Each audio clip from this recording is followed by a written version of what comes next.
24절 말씀, 신약성경 8페이지 마태복음 6장 19절로 24절을 합독하시겠습니다. 시작. 너희를 위하여 보물을 땅에 쌓아두지 말라. 거기는 좀과 동록이 해하며 도둑이 구멍을 뚫고 도둑질하느니라. 오직 너희를 위하여 보물을 하늘에 쌓아두라. 거기는 좀이나 동록이 해하지 못하며 도둑이 구멍을 뚫지도 못하고 도둑질도 못하느니라. 내 보물 있는 그곳에는 내 마음도 있느니라. 눈은 몸의 등불이니 그러므로 내 눈이 성하면 온몸이 밝을 것이요 눈이 나쁘면 온몸이 어두울 것이니 그러므로 내게 있는 빛이 어두우면 그 어두움이 얼마나 더하겠느냐.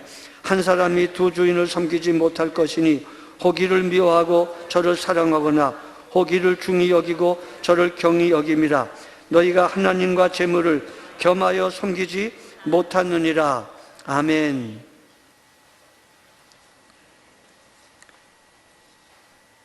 우리는 계속해서 산상설교 말씀을 상고하고 있습니다. 5장 1절로 12절에 천국 백성의 성품, 팔복에 대한 말씀을 증거했습니다. 13절로 16절에 천국 백성의 영향력, 천국 백성이 세상 속에서의 사명에 대해서 빛과 소금에 관한 말씀을 증거했습니다. 그리고 5장 17절로 48절까지 천국 백성과 구약의 율법, 어떻게 예수님이 구약 옛 언약을 신약 새 언약으로 완전하게 완성시키는 것을 말씀을 드렸고, 예수 안에서 오늘 신약의 성도들이 어떻게 구약을 완전하게 하느냐 하는 것도 함께 말씀을 드렸습니다. 그리고 6장으로 넘어와서 천국 백성과 경건한 삶, 천국 백성의 의와 선한 일에 대해서 대인관계의 의로서 구제에 대해서 말씀을 나눴고, 대신관계의 의로서 기도에 대하여 말씀을 나눴고, 대아 자신에 대한 의로서 금식에 대한 말씀을 나눴습니다. 그리고 오늘 마태복음 6장 19절부터 24절에 대물관계의 의에 대해서 살피게 됩니다. 다 연결되는 말씀입니다. 오늘 본문에서 주님은 우리들을 향하여 보물을 쌓을 곳이 두 곳이 있다고 말씀하십니다. 하나는 땅이요, 하나는 하늘이다 라고 말씀합니다. 오늘 본문을 여러분 눈으로 한번 보시기 바랍니다. 19절로 21절을 제가 읽겠습니다. 너희를 위하여 보물을 땅에 쌓아두지 말라. 너희를 위하여 보물을 땅에 쌓아두지 말라. 거기는 좀과 동록이 해하며 도둑이 구멍을 뚫고 도둑질 하느니라. 오직 너희를 위하여 보물을 하늘에 쌓아두라. 거기는 좀이나 동록이 하지 못하고 도둑이 구멍을 뚫지도 못하고 도둑질도 못하느니라. 21절에 보면 내 보물이 있는 그곳에는 네 마음도 있느니라 라고 말씀하십니다. 지금 오늘 19절로 24절의 말씀은 크게 세 가지를 말하고 있습니다. 첫째는 마음에 관한 말씀이고, 두 번째는 눈에 관한 말씀이고, 세 번째는 주인에 관한 말씀입니다. 마음은 무엇을 사랑하느냐의 문제고, 눈은 어떤 가치관을 가지고 판단하느냐의 문제고, 주인은 누구를 더 중히 여기느냐의 문제입니다. 먼저 마음입니다. 내 보물이 있는 그곳에는 내 마음도 있다라고 21절에 말씀하십니다. 주님은 보물을 하늘에 쌓아두라고 말씀하셨는데, 그 말은 21절에 의하면 내 마음도 하늘에 쌓아두라는 말과 같은 말입니다. 내 보물이 있는 그곳에 내 마음이 있다라고 말한 것입니다. 맞습니다, 여러분. 보물이 있는 그곳에 마음이 있습니다. 또 달리 말하면 마음이 있는 곳에 보물을 쌓습니다. 하늘 하나님에게 마음을 두라는 말씀입니다.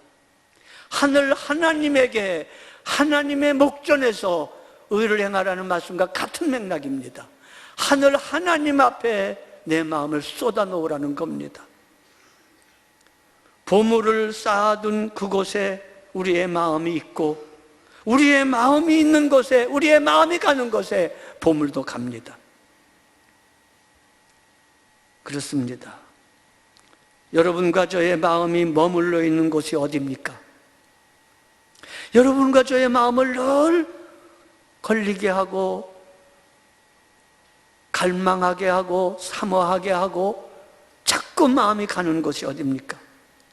우리의 마음이 머물러 있는 그곳이 바로 우리 보물이 있는 곳입니다. 그렇습니다. 그리고 우리의 마음이 있는 바로 그곳에다 우리가 보물을 쌓아둡니다. 사실은요, 여러분과 저의 마음이 하나님에게는 보물입니다. 하나님 보시기에 가장 중요한 것은 언제나 여러분과 저의 마음입니다. 사람은 외모를 보거니와 나는 중심을 보신다고 하신 것처럼 하나님이 보시는 게 마음입니다. 그래서 신명기 6장 5절에 십계명을 요약하는 가장 큰 계명, 마음을 다하고 뜻을 다하고 힘을 다하여 주 너의 하나님을 사랑하라. 그게 마음을 다하여 라는 말입니다. 뜻을 다하여 힘을 다하여도 다 마음 다하여와 이 반복어입니다. 반복어. 마태복음 22장 37절에도 주님께서 이 말씀을 그대로 인용하시면서 너희 마음을 다하고 뜻을 다하고 힘을 다하여 주 하나님을 사랑하라는 것이 크고도 첫째 되는 계명이라고 말했습니다. 잠언 4장 23절에 무릇 지킬 만한 것보다 더욱 마음을 지켜라. 생명의 근원이 이에서 납니다. 마음 지켜야 됩니다. 마음 빼앗기면 다 빼앗기는 겁니다. 다 빼앗기는 겁니다. 딴 쪽으로 마음이 가면서도 나는 당신을 사랑해, 그런 건 말이 안 되는 겁니다. 잠언 23장 26절에도 내 아들아 내 마음을 다오, 내 마음을 내게 다오. 하나님이 우리에게 하시는 말씀입니다. 내 아들아 내 마음을 내게 다오. 주님은 늘 우리 마음을 보십니다. 우리 마음이 가는 곳을 주목합니다. 주님은 늘 여러분과 저의 마음이 가는 곳을 주목하십니다. 보물이 있는 곳에 마음이 있다고 하신 것처럼 주님은 여러분과 저의 마음을 보물처럼 여기셔서 우리의 마음 가는 곳을 주목하고 계십니다. 저는 이 말씀 가지고 여러 번 설교했습니다. 어느 해는 은행에 관한 설교를 했습니다. 신자가 보물을 쌓아둘 은행이 두 종류가 있는데 하나는 땅의 은행이고 하나는 하늘의 은행이다. 그 하늘 은행과 땅의 은행은 그 안전성과 이율에 있어서 현저하게 다르다. 오늘 본문의 말씀에 의하면 너희를 위하여 보물을 땅에 쌓아두라. 땅에 쌓아두지 말라. 거기는 좀과 동록이 해하며 도둑이 구멍을 뚫고 도둑질한다. 또 너희를 위하여 오직 너희를 위하여 보물을 하늘에 쌓아두라. 거기는 좀이나 동록이 해하지 못하며 도둑이 구멍을 뚫지도 못하고 도둑질도 못하느니라. 이 말은 무슨 말이냐면 안전성에 관한 얘기입니다. 하늘에 쌓아둔 것은 안전합니다. 그러나 땅에 쌓아둔 것은 불안전합니다. 땅의 은행에다가 쌓아두면 인플레이션이라고 하는 좀과 디플레이션이라고 하는 동록과 부도라는 도적이 구멍을 뚫고 도둑질하여 늘 불안하나 하늘은행에 쌓아두면 좀도 동록도 해하지 못하고 도둑도 구멍을 뚫지 못한 안전하다.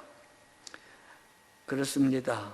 안전할 뿐만 아니라 이율에 관해서도 대단히 차이가 납니다.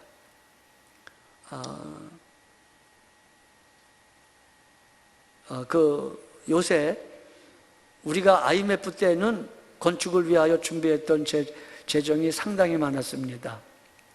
근데 고맙게도 그때 이율이 20%까지, 1년에 20%까지 이자를 줬습니다.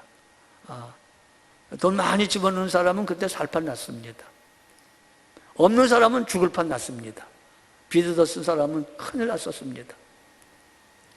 요새는요, 그 10분의 1이 2%밖에 안 됩니다.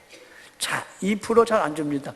최고로 많이 주는 게 1.9% 정도 이자를. 제 교회 관계로 좀 이렇게 관여를 해보면 2%가 채 안 됩니다. 근데 마태복음 13장에는 주님께서 심는 자에게는 100배, 60배, 30배를 준다고 그랬습니다.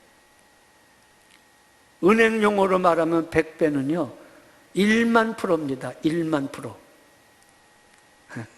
60배는 6천 프로고 30배는 3천 프로입니다. 그 하늘 은행에 관한 말씀입니다. 마음의 문제입니다. 사랑하는 여러분, 주님께서는 여러분과 저의 마음을 원하십니다. 구제를 할 때도, 기도를 할 때도 은밀한 중에 보시는 하나님 앞에 마음을 드리라는 겁니다. 하나님께 마음을 드리고 이웃에게 구제하는 겁니다. 하나님께 마음을 드리고 하나님께 기도하는 겁니다. 하나님께 마음을 드리고 금식해야 그게 생명 있는 금식입니다.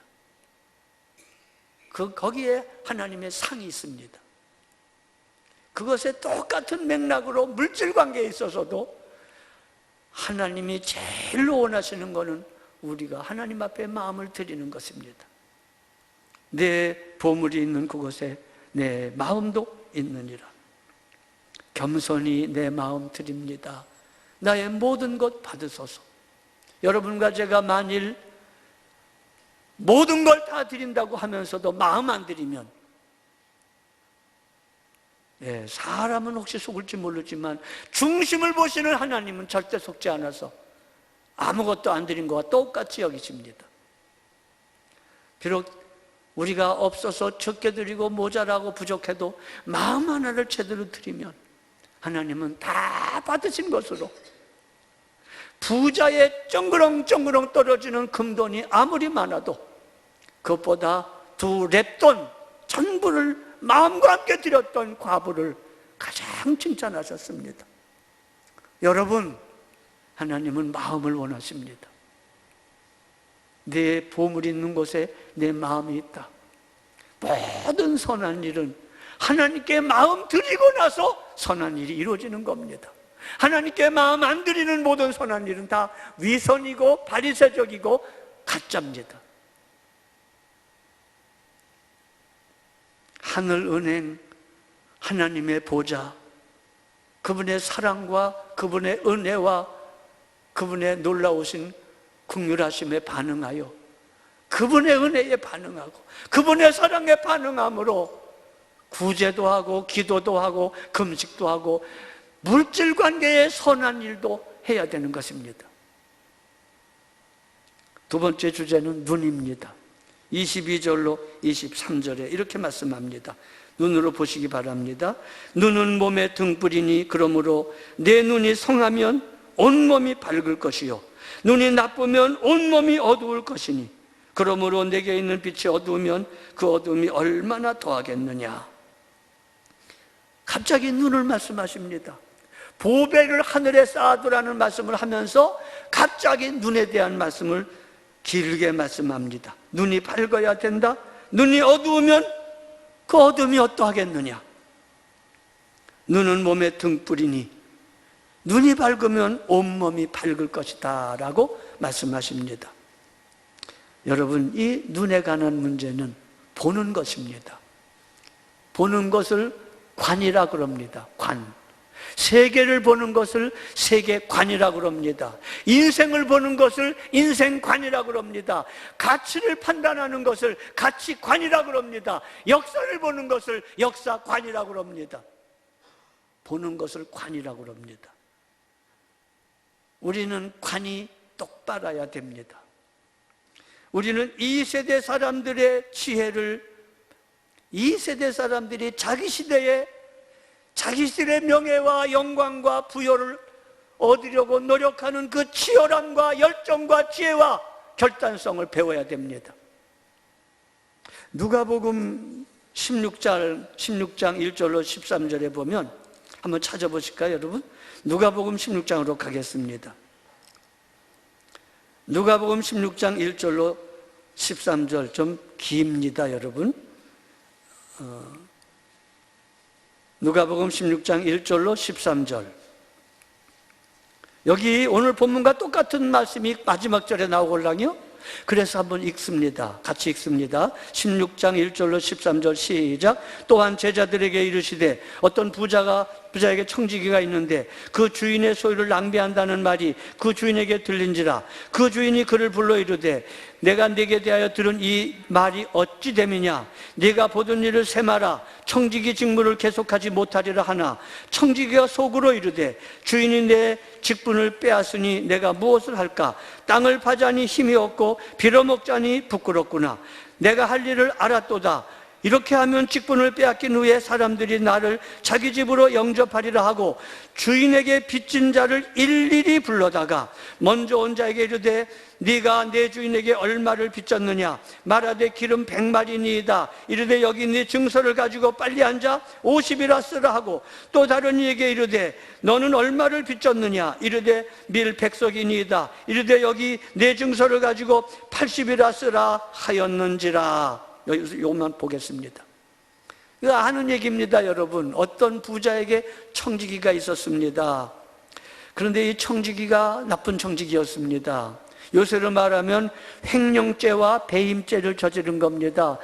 주인이 재정을 맡겼었습니다. 모든 걸 맡겼습니다. 그런데 이 청지기가 주인의 걸 가지고 낭비를 하고 탕진하는 겁니다. 주인의 것 가지고 제 것처럼 만들어 쓰는 겁니다. 그 소문이 주인에게 들려서 청지기를 부릅니다. 너에 대해서 좋지 않은 소문이 들리니 그게 사실인지 아닌지 한번 회개를 해보자.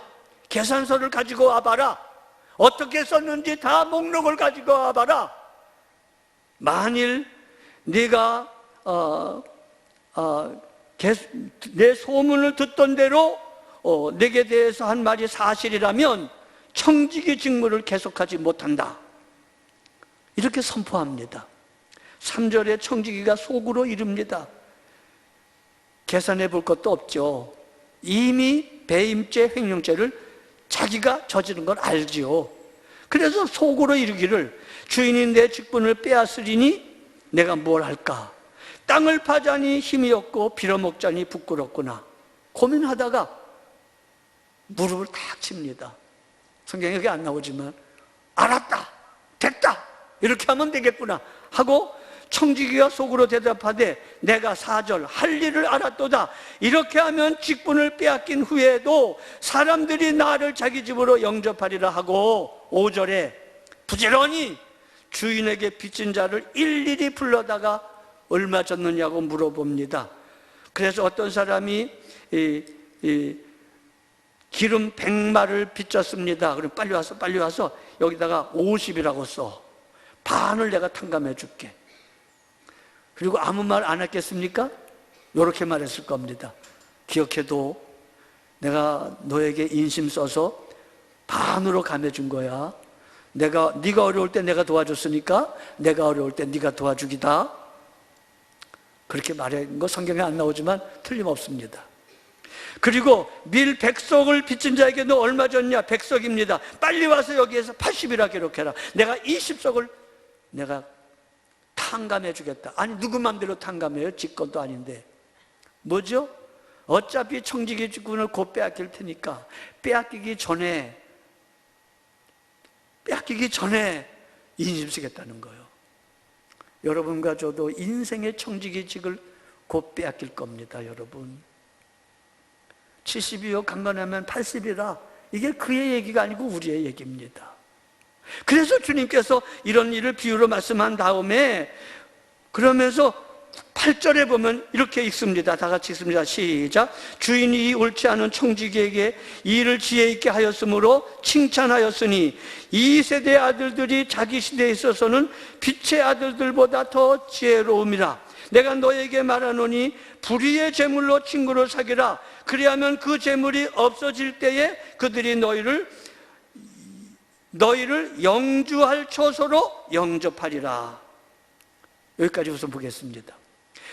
비유를 말씀한 다음에 우리 주님이 이 불의한 청지기에 대해서 비유를 말한 다음에 이 비유를 듣는 사람들에게 말합니다.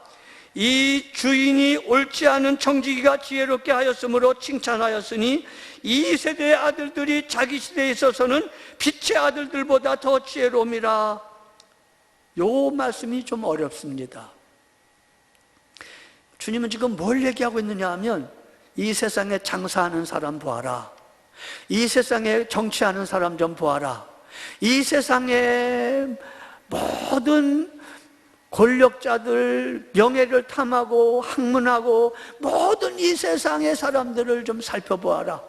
그들이 자기의 목적을 이루어 돈을 벌기 위해서, 권력을 얻기 위해서, 명예를 얻기 위해서, 학문을 성취하기 위해서 이 세대의 세상 사람들이 주님을 모르는 사람들임에도 불구하고 자기 시대에 그 72억 강건하면 80으로 끝나는 세대, 내세도 없고 영생도 없는 자기 시대만 살고 지옥 갈 인생들이라도 자기의 짧은 세대의 남은 세대의 영광을 위해서 얼마나 노력하고 얼마나 애를 쓰고 얼마나 굽실거리고 얼마나 투자하느냐. 머지않아 이제 선거가 옵니다. 지방선거, 그리고 국회의원 선거도 오겠습니다만, 국회의원 같은 분들이 이제 선거 때 만나면 갑자기 겸손해지죠. 그렇죠? 진짜는 아닙니다. 가짜로 겸손해지는 겁니다. 90도로 절을 하는 거 모자라서 거의 땅에 닿을 정도로 절을 하고 별것을 다 합니다. 온갖 좋은 약속은 다 합니다. 권력을 얻으려고 그런 겁니다. 권력을 얻으려고. 장사하는 분들은 100만 원 투자해가지고 200만 원 번다면 즉각적으로 투자합니다. 아낌없이 투자합니다. 예. 농사하는 분들은 가을 거지를 위해서 봄에 아낌없이 뿌립니다. 이 세대 사람들이 자기들의 세대에 사는 것을 바라보아라. 이 세대 아들들이 자기 시대에 있어서는 빛의 아들보다 더 지혜롭다. 주님의 탄식입니다. 탄식입니다. 72억 강건하면 80으로 끝나는 내세가 없고 장래가 없고 천국의 소망도 없는 이 세대의 아들들, 불신자들이 자기 영광, 자기 시대의 부요, 자기 시대의 성공, 자기 시대의 권력을 위해서는 이렇게 민첩하게, 이렇게 빨리, 이렇게 용감하게, 이렇게 결단성 있게, 지혜롭게 이 청지기 모양 얼마 남지 않은 걸 깨닫고 그 얼마 남지 않아 청지기직을 빼앗겼을 때를 준비하는 이 민첩함과 지혜로움을 본받아라. 어찌하여 내세가 있고 천국이 있고 하나님의 나라의 약속이 있는 성도들이 그 나라를 위해서는 왜 이렇게 무관심하냐? 왜 이 세대 아들들이 자기 시대의 영광과 권력과 승리를 위해서는 이렇게 민첩한데 불의한 청지기 모양? 왜 빛의 아들들, 하나님의 자녀들, 영광스러운 내세에 억억만년 영원한 내세를 소망으로 갖고 있는 이들이 마치 내세가 없는 것처럼 그렇게 그 나라에 대해서 무관심하며 그냥 보이는 것만 중심으로 살아가고 있느냐?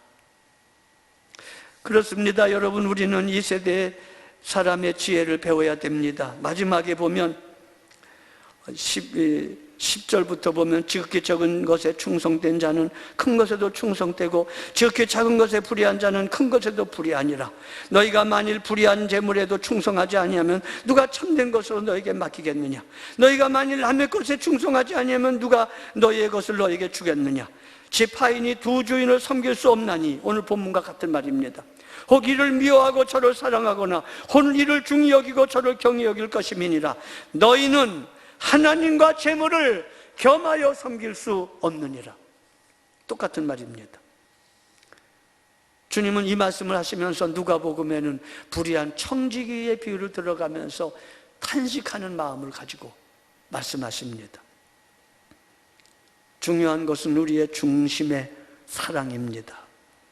우리의 중심의 사랑입니다. 여러분의 마음이 어디로 가고 있는가? 아무리 자선 사업을 하고 아무리 기도를 많이 해도 여러분의 마음이 사람에게 보이려고, 사람에게 영광을 얻으려고 하는 것은 갚으심을 받지 못하는 겁니다. 중요한 것은 하나님 앞에 서는 것입니다. 하나님 중심으로 사는 것입니다. 중요한 것은 하나님께 마음을 두는 것입니다.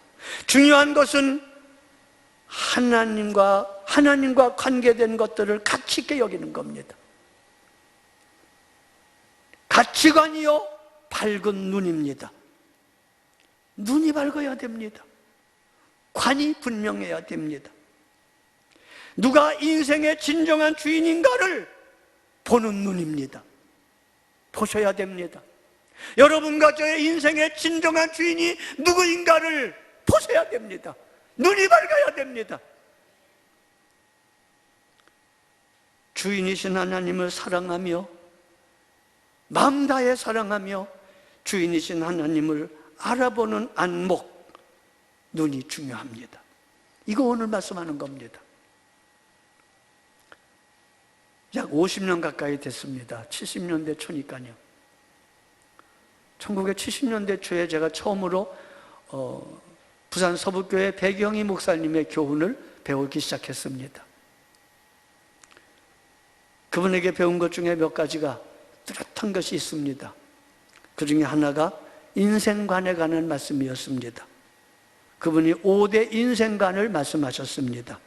첫째, 나는 하나님의 자녀다.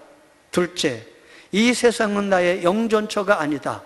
셋째, 나는 조만간 이 세상을 떠날 자이다. 넷째, 이 세상은 나의 천국실력 배양처이다. 다섯째, 나의 누릴 곳은 영원한 천국이다. 이게 5대 인생관입니다. 여러분과 저는 인생을 사는 중에 하나님의 은혜와 부르심을 받아 예수를 믿고 구원받아 하나님의 자녀가 되었습니다. 불신자들은 하나님 앞에 서려고 해도 설 수가 없습니다. 근데 우리는 자녀가 되어서 언제나 하나님 보좌 앞에 나아갈 수 있는 하나님의 자녀가 되었습니다. 내가 하나님의 자녀라는 것은 한없이 기쁘게 하고 한없이 부요하게 하고 한없이 소망이 넘치게 하고 한없이 인내하게 합니다. 내가 하나님의 자녀라는 것은 한없는 영광이요, 한없는 권세요, 한없는 복이요, 한없는 부요입니다. 내가 하나님의 자녀라는 것, 이 정체성, 신자의 가장 기본적인 겁니다. 아무리 잘 나가고 출세해도 하나님 자녀보다 더 올라갈 수는 없는 거예요. 아무리 뒹굴어지고 못나고 심지어 죄를 져서 바닥에 밟힌다 하더라도 예수 믿는 신자는 하나님의 자녀 밑으로 내려갈 수가 없는 것입니다. 우리는 기도할 수 있고 우리는 회개할 수 있고 우리는 주님께 부르짖을 수 있습니다. 하나님은 우리의 아버지요, 우리는 그의 자녀입니다. 나는 하나님의 자녀다. 인생관에서 이거 기본입니다. 두 번째로, 이 세상은 나의 영존처가 아니다. 영원히 존재할 처소가 아니다. 믿으십니까 정말? 여러분 몇십 년 사셨지만 이 세상에서 영원히 살진 못합니다. 여러분, 어느 날인가 여러분의 조문의 소식을 누군가가 듣고 조문객이 왕래할 때가 온다고 전도서는 말합니다. 모든 것이 물동이가 샘에서 깨어져서 물이 새는 것처럼 여러분과 저의 인생의 물동이는 깨질 때가 올 것입니다. 이 세상은 여러분과 저의 영원히 존재할 것이 아니요, 주께서 말씀하신 바 70이요 강건하면 80, 조금 더 살아도 마침내 이 세상은 떠날 것입니다. 부도날 인생인 것입니다. 결국은 부도날 인생에다가 모든 걸 걸면 안 됩니다. 우리가 갈 영원한 본향 하나님의 나라에다가 소망을 두어야 됩니다. 이 세상은 나의 영전초가 아닙니다. 이 세상이나 세상에 있는 것들을 사랑하지 말라, 그렇게 말씀한 겁니다. 세 번째로, 나는 조만간 이 세상을 떠날 자다. 두 번째와 같은 내용입니다. 조만간 앞서거니 뒤서거니 세상 떠나는다의 것에 대해서 아무도 반대 못합니다. 제가 여기서 목회하는 20여 년 동안 수많은 장례식을 치렀고, 또 지금도 몸이 연약한 분들 얼마나 많으십니까? 연만하신 분 얼마나 많으십니까? 작년에 배웠지만 금년에 못 뵐 수도 있는 분이 왜 없겠습니까? 사랑하는 여러분, 그 순서는 아무도 모릅니다. 멀쩡해 보이나 먼저 불러갈 수 있습니다. 우리는 조만간 이 세상을 떠날 자라는 사실을 늘 기억하며 살아야 됩니다. 살아야 됩니다. 네 번째로, 이 세상은 나의 천국 실력 배양처이다. 이 세상은 영원한 하나님의 나라 갈, 본향 갈 하나님의 백성이 이 세상에 사는 동안에 맛있는 거 많이 먹고 좋은 옷 많이 입고 오라는 세상이 아니요, 여기서 하나님의 나라 실력을 배양하여 오라고 배양처, 훈련소입니다. 운동 열심히 하는 사람, 빙상 열심히 하는 사람, 동계올림픽 준비하는 사람이 길을 쓰고 노력하는 것처럼, 달리기 하는 사람이 빨리 달리고 멀리 달리기 위해서 여기다가 모래주머니 차고 달리는 것처럼, 이 세상은 그런 것입니다. 천국 실력을 배양하는 겁니다. 그래서 주님이 말씀하시기를, 그리스도인으로서 세상을 사는 것은 힘들고 고단한 삶이라는 겁니다. 왜냐하면 천국이 있기 때문에 그렇습니다. 천국이 있기 때문에. 천국 실력 배양처입니다. 여기서 배양된 것만큼 영원히 그 나라에서 누릴 것입니다. 이 인생관을 가지셔야 됩니다. 관이 밝아야 됩니다. 마지막 다섯 번째로, 나는 나의 누릴 것은 영원한 천국이다. 영원한 하나님의 나라가 본향이며 거기서 완전한 누림이 있다고 성경은 말합니다. 눈이 중요합니다. 관이 중요합니다. 세계를 보는 관, 인생을 보는 관, 가치를 보는 관, 어느 게 가치 있는가? 어디다가 보물을 쌓아둘 것인가? 보물도 중요하지만 그걸 보관할 곳을 발견하고 그걸 보관할 곳을 찾아내는 관, 눈이 중요한 것입니다. 이제 주님께서는 세 번째 부분으로 말씀하십니다. 주인에 관한 부분입니다. 세상 속에 살면서 보물을 하늘에 쌓는 일은 언제나 어렵습니다. 세상의 풍조와 반대이기 때문에 그렇습니다. 모든 사람이 가는 길, 그 길과 반대이기 때문에 보물을 하늘에 쌓는 일은 언제나 어렵습니다. 우리의 마음을 하나님께 드려, 마음을 들여 구제하고, 마음을 들여 기도하고, 마음을 들여 하나님의 목전에서 금식하는 건 어렵습니다. 이 시대의 풍조와 죄악의 경향성과 반대가 되기 때문에 그렇습니다. 역풍으로 가는 것 같고, 그리고 이 시대의 조류를 거슬러 올라가 헤엄치는 것과 같아서 힘이 듭니다. 은밀히 계신 하나님 앞에 서는 일은 늘 힘듭니다. 세상 사람들은 사진 찍기를 좋아하고 드러나기를 좋아하고 자기를 선전하기를 좋아하기 때문에 그렇습니다. 그러나 여러분, 하나님을 주인으로 삼는 것은 다 하늘에 쌓는 것입니다. 하나님을 주인으로 해서 먹고 마신다 할지라도 그거 하늘에 쌓는 겁니다. 하나님을 주인으로만 삼는다면 그 다음에 모든 것은 다 하늘에 쌓는 겁니다. 다 쌓는 겁니다.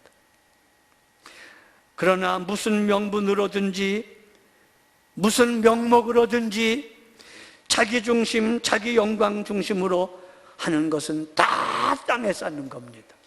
아무리 거룩한 일을 할지라도, 아무리 대회를 열어 모든 사람 앞에서 시장과 회당거리에서 큰 소리로 기도한다 할지라도 사람의 이름을 위하여, 사람의 영광을 위하여, 사람 앞에 보이려고 하는 것은 다 땅에 쌓는 겁니다. 신앙은 형태적이거나 명목적인 것이 없지는 않습니다. 있습니다. 주일 예배 드리는 거, 그거 명목이고 형태입니다. 신앙의 중요한 것입니다. 기도 생활하는 거, 금식하는 거, 새벽기도 나오는 거, 11조 드리는 거 다 중요한 명목이고 명분입니다. 그러나 여러분, 신앙은 형태적인 것, 명목적인 것보다 더 중요한 것은 내면적이고 일상적인 것입니다. 내면적이고 일상적인 것입니다. 하나님이 아브라함을 부르셨습니다. 본토 친척 아비 집을 떠나 내가 네게 지시할 땅으로 가라. 그러면 너를 큰 민족을 이루게 하겠다. 땅의 모든 족속이 너로 말미암아 복을 받겠다라고 창세기 12장 1절로 3절에 아브라함을 부르시면서 아브라함을 통하여 모든 족속의 복의 근원이 되게 하겠다. 모든 족속에게 표상이 되게 하겠고 제사장이 되게 하겠고 하나님을 증언하는 증인이 되게 하겠다고 부르셨습니다. 사명을 주셨습니다. 창세기를 보면 하나님이 이 말씀을 가지고 모든 족속아 모여라, 벨레그레아 문양 여의도 광장에 모여라, 모여서 설교 들어라, 그렇게 하지 한 번도 안 했습니다. 한 번도 안 했습니다. 무슨 종교적인 행사를 하거나 뭐 어떤 일을 하지 않았습니다. 물론 그는 개별적으로 가정 안에서 끊임없이 제단을 쌓았습니다.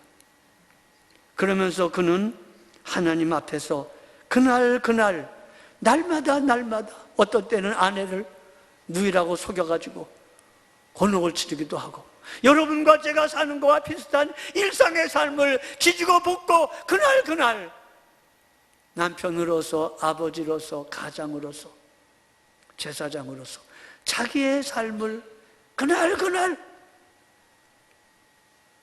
먹고 살았던 겁니다.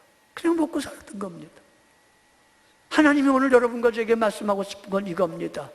어떤 종교 행사나 대회로 모이는 것이 필요하지만 그것이 어디로 연결되어야 되냐면 일상으로 연결되어야 됩니다. 먹고 사는 일, 자녀 기르는 일, 가정 안에서의 관계를 맺는 일, 교회 안에서의 성도들을 섬기는 일상의 삶 속에서, 생활 속에서의 삶, 이것이 중요한 것입니다. 하나님의 목전에서 친구관계를 맺고 하나님의 목전에서 부부관계를 맺고 하나님의 목전에서 자녀관계를 맺고 일상에서 하나님을 마음에 모시고 우리의 마음을 하나님께 드리며 가장 귀한 것들을 하나님께 드리는 것, 이게 중요한 것입니다. 너무 종교적인 티를 내지 않아도 됩니다. 우리가 이제 오이코스 전도를 앞으로 실시하는데 이 오이코스 전도는 친구 만드는 전도입니다. 여러분 끼리끼리만 놀아먹지 말고 이제 한 주간에 많은 사람을 믿지 아니하는 사람과의 많은 관계를 맺어서 마침내 그 관계, 그 사람이 여러분의 친척이 되고 친구가 되고 친지가 되는 그 지경까지 가게 만들어서 때가 되면 하나님의 응답을 통해서 그를 주께로 모시고 나오는 오이코스라는 말이 친족, 권속, 가족, 그겁니다. 가족, 친구, 그렇게 만들어서 전도해야 됩니다. 우리끼리만 모이면 항아리 속에 빛이요 소금떡 속에 소금으로 아무 소용없습니다.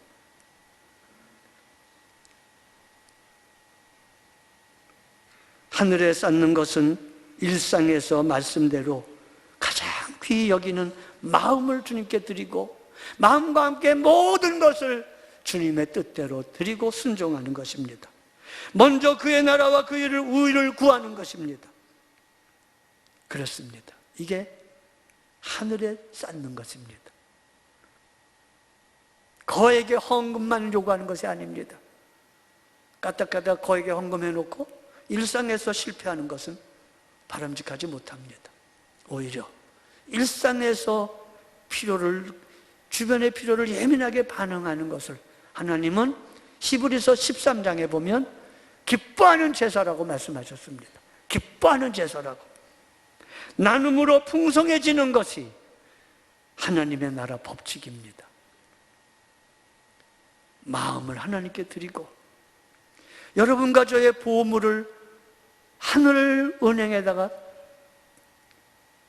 쌓아두면 풍성하게 온다고 말씀합니다. 더 많은 것을 감당할 수 있도록 허락해 주신다고 말씀합니다.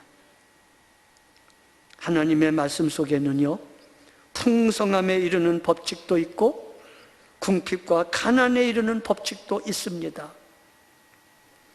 우리가 어디에 쌓아두는가는 자유입니다, 여러분. 아무도 강제하지 않습니다. 그러나 그 결과는 자유가 아니고 심은 대로만 거두게 되고 엄청난 차이가 납니다. 질적으로도 차이가 나고 양적으로도 어마어마한 차이가 납니다. 주님이 너희를 위하여 반복해서 이 말씀을 하신 것은 이거 지켜서 순종하면 주님에게만 기쁨이 되는 게 아니라 우리를 위한 말씀이라는 뜻입니다. 영원한 우리를 위한 말씀이 됩니다. 그리고 하늘에 쌓든 땅에 쌓든 그 선택은 여러분과 저의 몫입니다. 일어나시겠습니다. 기도하시겠습니다. 하나님 아버지, 신년 첫 번째 주일날 보물을 하늘에라고 하는 말씀을 증거했습니다. 하나님 앞에 우리 마음을 드리게 하옵소서. 우리의 마음이 하나님께 드려짐으로 하나님 안에 보물이 가득하게 하옵소서. 하나님, 우리의 눈을 밝게 하셔서 하나님의 말씀과 똑같은 세계관을 갖게 도와주시고 가치관을 갖게 하시고 인생관을 갖게 하옵소서. 하나님, 이 시대에 역행하는, 이 세대의 사조를 극복하고 역행하는 좁은 길로 걸어가는 우리 모두가 되게 하옵소서. 우리 구주 예수 그리스도의 대속하신 은혜와 하나님 아버지의 사랑과 주 성령님의 교통하심이 예배하는 모든 분들에게 함께 하시기를 축원하옵나이다. 아멘.